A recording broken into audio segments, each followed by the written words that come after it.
I will never forget the exact moment everything changed. I was sitting at my desk, staring at the tiny green light above my laptop camera during a late-night Zoom call with my boss, when a message popped up in the chat box that made my blood run cold. It said, "Someone's in your house. Don't move." At first, I thought he was messing with me. My boss, Daniel Mercer, wasn't the type to joke around much, but I figured maybe he was just trying to lighten the mood. We'd both been exhausted from weeks of deadlines, late-night emails, and endless virtual meetings. Maybe he thought a prank would break the tension, but then I looked at his face on the screen. Daniel was pale. His lips were pressed tightly together, and his eyes kept darting away from mine, like he was looking behind me. He wasn't laughing. He wasn't even blinking. He typed again, "Lena, I'm serious. I just saw someone walk past your hallway. My name is Lena Carrington. I'm 28, and I live alone in a quiet neighborhood outside of Raleigh, North Carolina. At least I thought it was quiet. I work as a project manager for a small consulting firm, and Daniel, my boss, is one of those people who has this rare mix of toughness and kindness. He pushes me harder than anyone else, but he's also the first to give me credit when I've done something well. Over the last 2 years, he's become more than just a manager. He's been a mentor. Sometimes, when the stress felt unbearable, he'd say something like, "Don't forget, Lena, you're doing better than you think you are." And I'd believe him. So when I saw him staring at me through the screen, deadly serious, warning me not to move, my heart skipped. I wanted to tell myself this was impossible, that Daniel was mistaken, that he had seen a shadow or maybe some glitch on the camera, because the idea that a stranger was inside my house at that very moment, that was unthinkable. And yet, in the back of my mind, I could hear my little brother Ethan's voice. Ethan is 21, 3 years younger than me, and he's been warning me for months. Every time he visits, the first thing he does is check the locks on my windows and doors. "You live out here alone, Lena," he'd say. "Don't make it easy for someone." He even got me a heavy-duty deadbolt for Christmas, and I still hadn't installed it. He worries about me more than I worry about myself, and I always brushed it off with a laugh. "Ethan, relax. It's safe here." But suddenly, it didn't feel safe at all. As I sat frozen in my chair, staring at Daniel's warning on my screen, I felt this strange pull between disbelief and panic. Part of me wanted to turn around instantly, to prove to myself that my house was empty, that I was fine. But another part of me, the part that saw Daniel's face tighten like a vice, screamed not to move a muscle. Daniel leaned forward, his voice low but steady. "Lena, listen to me. Stay calm." I tried to swallow, but my throat was dry. I whispered, almost mouthing the words, "Are you sure?" His reply was immediate. I saw him. Behind you, and then, as if on cue, I heard it, a sound I hadn't even noticed until that exact second. The faintest creak, like weight shifting on an old floorboard. It came from the hallway just behind me. My stomach dropped. In that moment, everything, the long hours at work, the emails I hadn't answered, even the conversation I'd been having with Daniel seconds earlier, just disappeared from my mind. All I could think about was the fact that I was not alone in my house. I didn't turn off the camera. I didn't even move my mouse. The green light above my laptop stared back at me like an unblinking eye, capturing my terror in real time. Daniel's voice, firm and commanding, was the only thing holding me together. "Lena, don't turn around." Before that night turned into something out of a nightmare, it was just an ordinary evening, one of those long work days that never seems to end.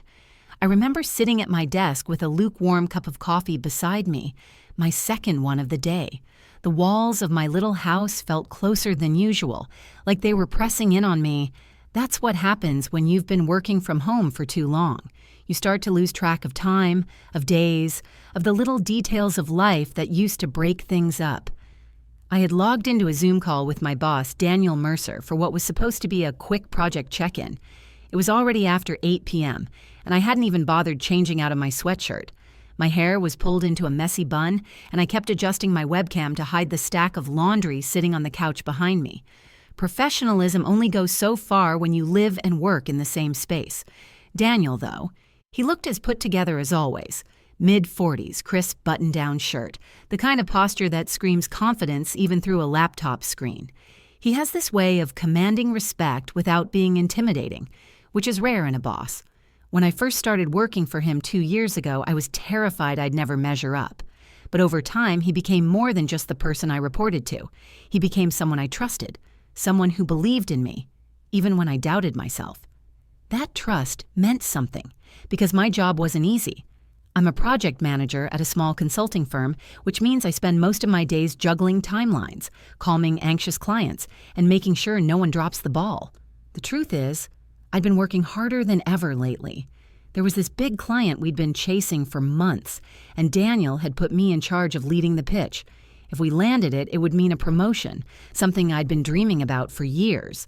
So when Daniel opened the call that night by saying, "Lena, I have to tell you, the client loved your proposal," I felt this wave of relief I can't even describe. "Really?" I asked, leaning closer to the camera. "You're not just saying that?" He shook his head, smiling. They were impressed. "You explained the details in a way that made sense to them. They feel like they can trust us." I laughed nervously. I was worried I over-explained everything. "Over-explaining is your strength," he said firmly. "Don't ever lose that." That's the kind of boss Daniel is. He makes you feel like your quirks are assets, not flaws. And in that moment, for the first time in weeks, I felt a spark of pride instead of exhaustion. But even with that little victory, the rest of my life felt quiet. Too quiet. Living alone in a 2-bedroom rental house on the edge of Raleigh wasn't glamorous. I'd chosen it because it was affordable and safe, at least on paper. A small yard, a quiet street, neighbors who mostly kept to themselves. At first, I loved the independence. No roommates, no one to answer to. Just me and the little routines I created. Watering my plants, late-night Netflix binges, cooking pasta way too often. Still, loneliness has a way of sneaking up on you. I often found myself missing my family, especially my younger brother Ethan. He's only 21, but in a lot of ways, he's always acted older than me. Protective, watchful, the kind of person who notices details others ignore. Every time he came over, he'd double-check the locks, peek out the windows, and tell me the same thing. "Lena, you can't be careless. Lock your doors." I'd roll my eyes and laugh. "Ethan, relax. Nothing ever happens here." He'd frown, shaking his head. "That's what everyone says, until something does." Those conversations always ended with him looking at me like he wished he could move in just to make sure I was safe. But I'd brush him off, too stubborn to admit he might be right. After all, I wasn't helpless. I was independent. I was building a life for myself. That night, though, sitting under the glow of my desk lamp with Daniel on my laptop screen, I didn't feel lonely. I felt accomplished, focused, like I was right on the edge of something bigger than myself. For the first time in months, I was excited about the future. I had no idea that within minutes, that sense of pride and normalcy would collapse into raw fear. Because while I was busy talking about client deliverables and timelines, someone, or something, was moving silently inside my house. I was mid-sentence, explaining a timeline adjustment for one of our deliverables, when Daniel suddenly stopped talking. His voice trailed off like a switch had been flipped, and his eyes seemed to lock on something that wasn't me. His face tightened, and before I could ask what was wrong, I saw his hands moving quickly across the keyboard. The Zoom chat box popped up on my screen.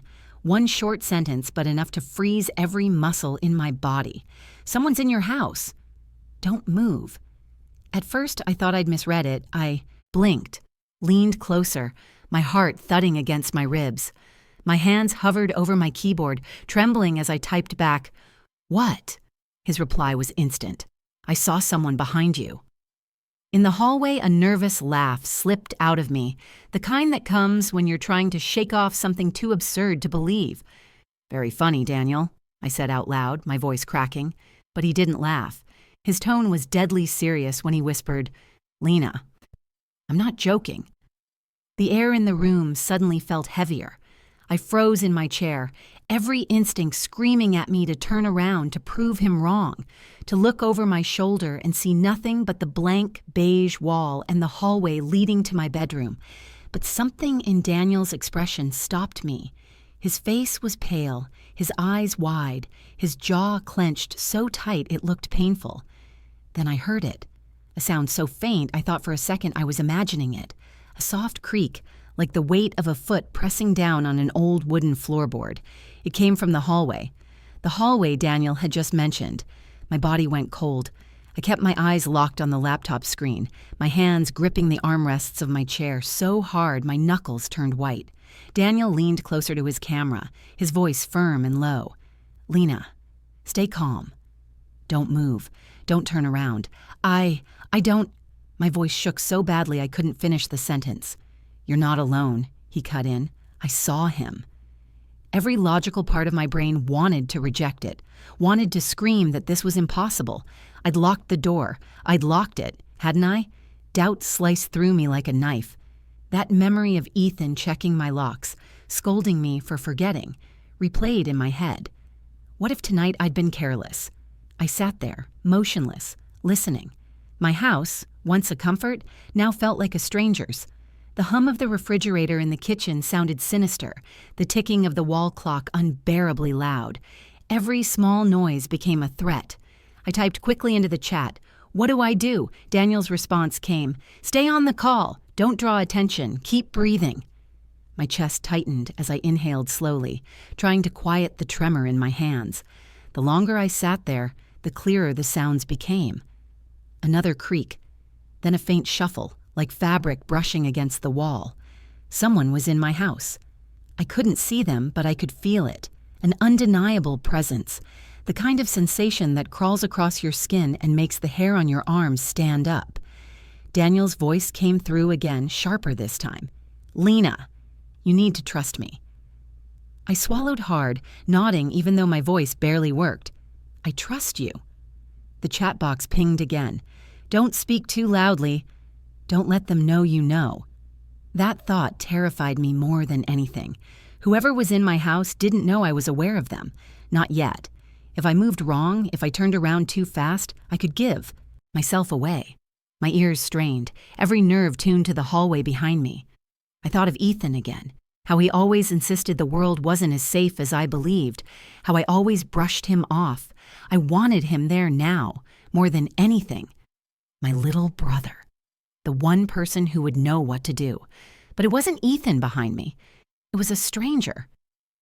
Daniel whispered one last thing before going silent. "Lena, I'll call 911. Just stay still. Don't let them know you see them."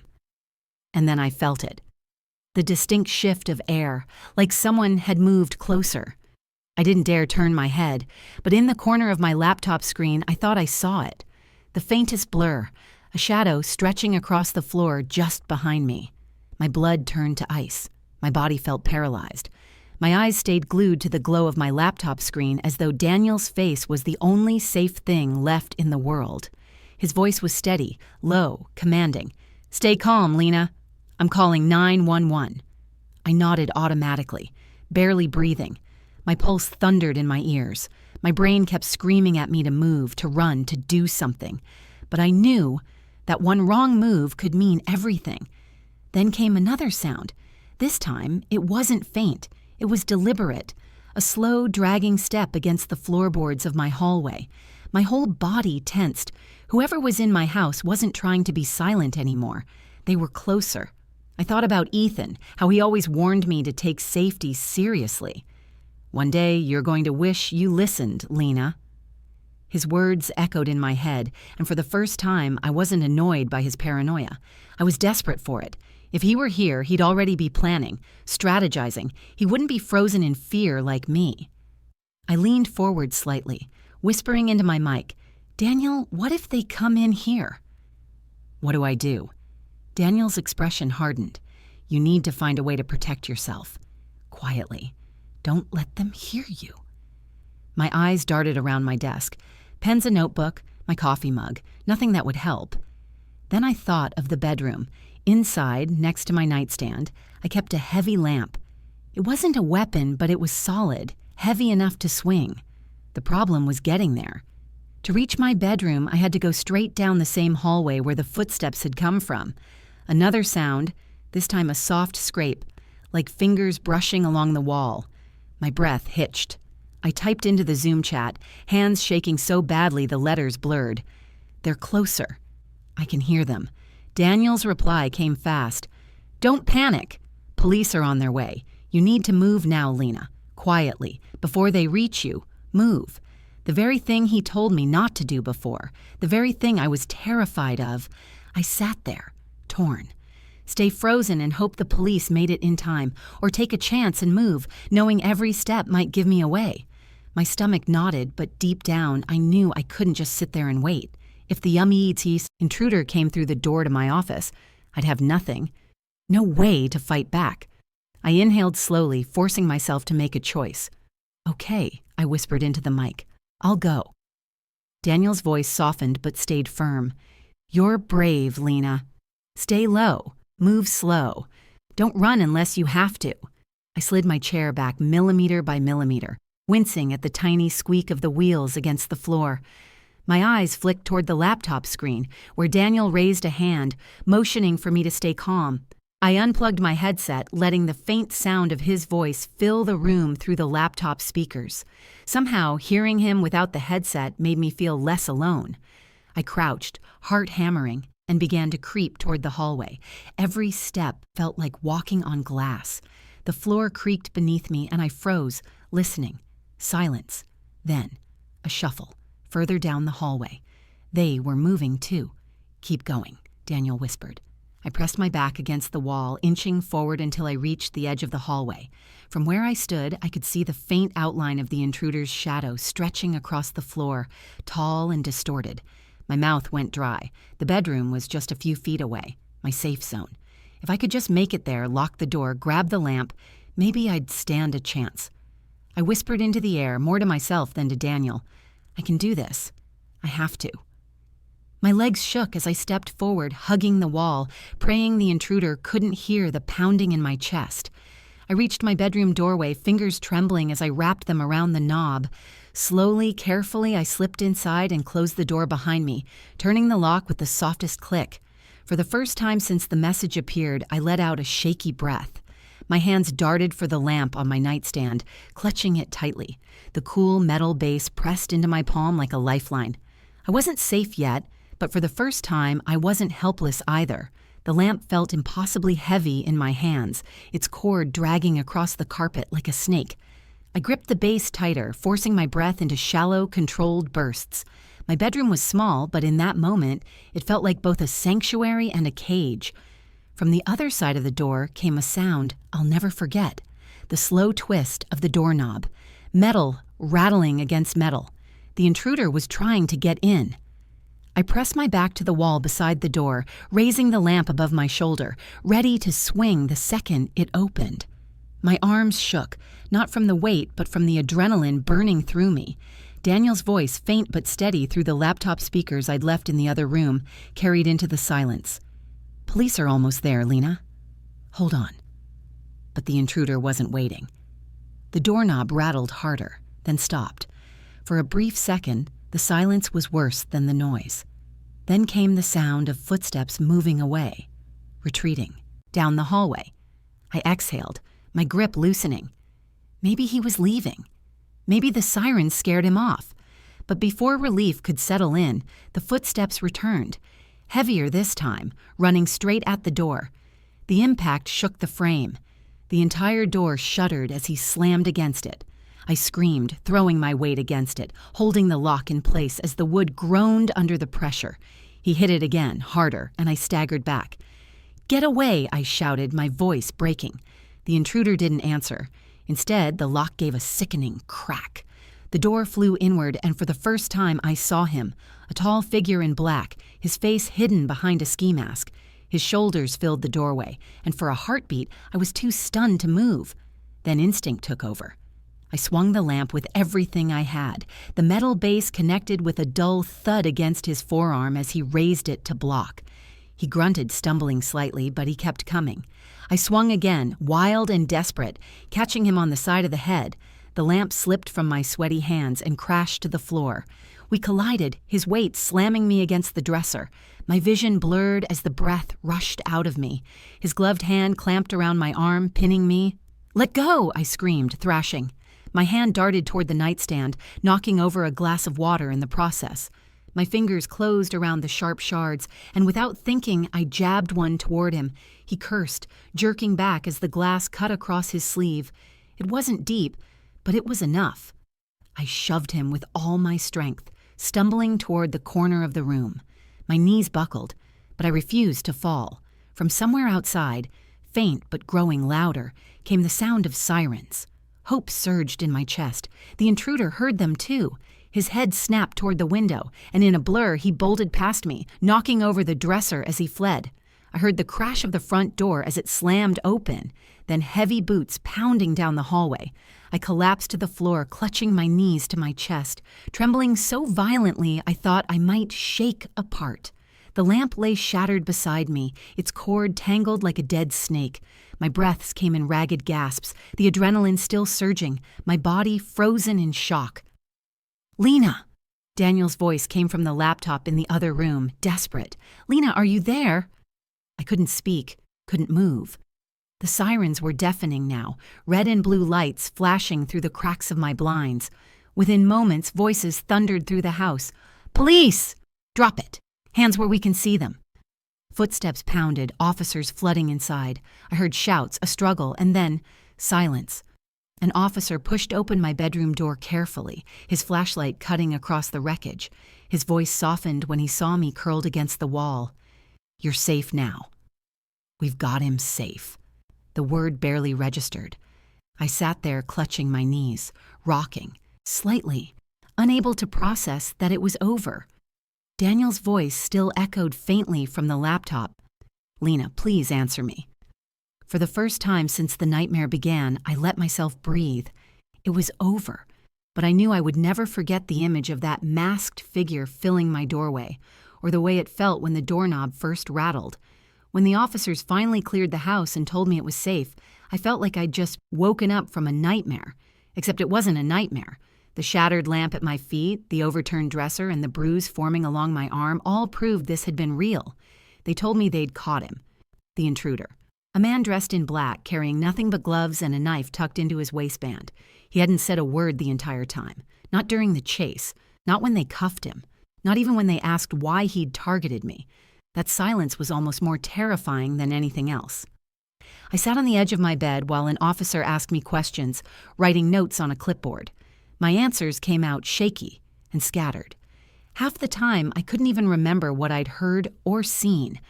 My mind replayed everything like a broken film reel. The rattling doorknob, the crash of the door breaking, the shadow stretching across my floor. When they were finally done, one of the officers helped me into the living room.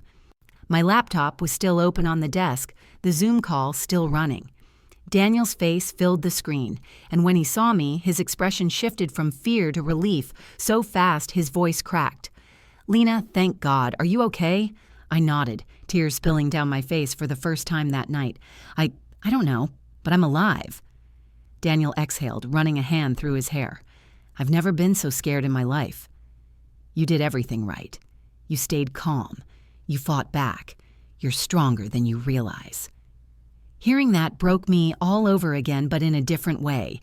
The adrenaline finally began to ebb, leaving behind exhaustion so heavy it felt like my body might collapse under it.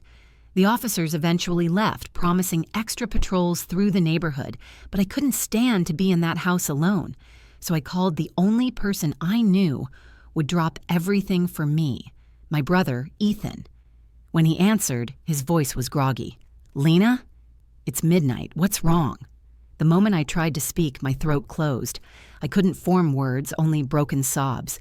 Ethan didn't need details. "I'm on my way," he said and hung up. Less than an hour later, he was there. He burst through the door, eyes wide, scanning every corner of the house as though the intruder might still be hiding. When he finally saw me sitting on the couch, wrapped in a blanket, he dropped down beside me and pulled me into the tightest hug.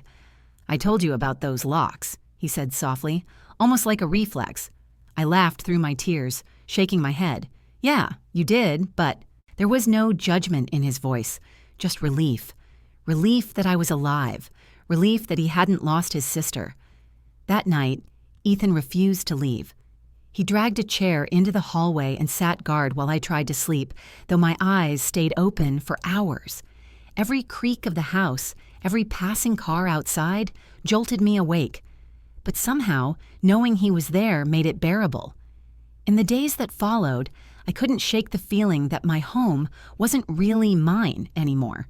Every corner felt violated, every sound suspicious. I installed new locks, security cameras, even motion lights. Ethan insisted on helping with every detail. This isn't about being paranoid, he told me. It's about being prepared. And Daniel, he checked on me every single day. He wasn't just my boss anymore. He became a friend, someone who proved that sometimes the people you least expect are the ones who save you. If he hadn't noticed that shadow, if he hadn't warned me in time, I don't even want to finish that sentence. Looking back, I realized something important.